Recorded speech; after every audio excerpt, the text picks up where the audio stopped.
There are many wonderful landmark diners in New England, but Bennington's historic Blue Benn is in the rarefied group of true diner royalty.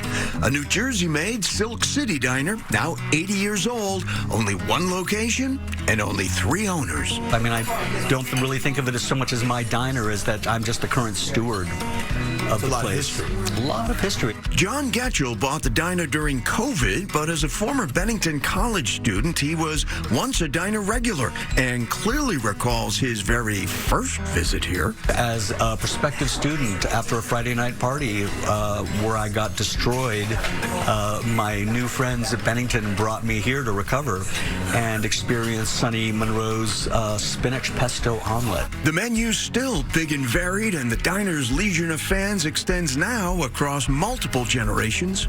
It's very homey, and the food is excellent. We love the food. That is a big thumbs up from the young pancake lover and the cool pancake PJs. This really is a community gathering place. Absolutely. It's nice to be able to take care of people who have been coming here since they were little. And why wouldn't you? A diner as cozy and authentic as they come, a great staff, the rarity of still working tabletop jukeboxes, and, oh yeah, still dependently delicious food every time. Bennington has traditionally been associated with many things, but until more recently, the spooky and the supernatural weren't among them. They are now. For better or worse, the Bennington Triangle name has stuck. And why wouldn't it? The mysteries have never been solved. Just about 10 miles northeast of Bennington, at 3,748 feet tall, Glastonbury Mountain rises above the Green Mountain National Forest. Between 1945 and 1950, 5 separate people, ranging in age from 8 to 74, disappeared in the mountain's vicinity. One body was found, and basically none of them have been fully explained. So it's been kind of a popular story that's grown and evolved over the decades. What's remained constant is the physical landscape in and around which the disappearances took place. The mountain itself is located within the Glastonbury Wilderness, a massive 22,500-acre federally protected area in southern Vermont. It's very remote. It's very wild. Glastonbury is your first big mountain. It's almost 4,000 feet. There's not a lot of side trails that go in. There's not a lot of roads. So you're really in this kind of unbroken forested landscape, which is pretty unique for this part of the state. An avid hiker and executive director of Vermont's Green Mountain Club, Michael DeBonis is familiar with the trails and the wilderness here.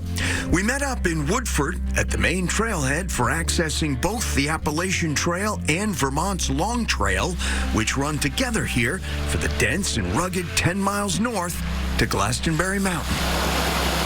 You come over a nice little bridge. You're on the other side of the brook, 10 miles due north to Glastonbury Mountain. The ascent begins instantly. Look at that. Yeah, this where we're standing is your last bit of flat ground, so you better enjoy it. It's a tough section, right? It is. It's a beast. Raymond Solani, author of 2 photography books, which include Glastonbury Mountain and its wilderness, knows there is little room for mistakes or bad luck in there. Then there's the legendary eeriness people have often described. Something doesn't feel right. So you have experienced a sense of eeriness in there? Yes, for sure. Back in January 2025, I had a bit of my own short brush with that eerie sense here on a late afternoon winter hike from the Woodford Trailhead. I was alone, but well prepared, headed up for a mile or so, made it to the famous Split Rocks, walked through, and with the falling light, decided I should probably head back down. Only with the falling snow, the footing had become a lot more slippery on the descent.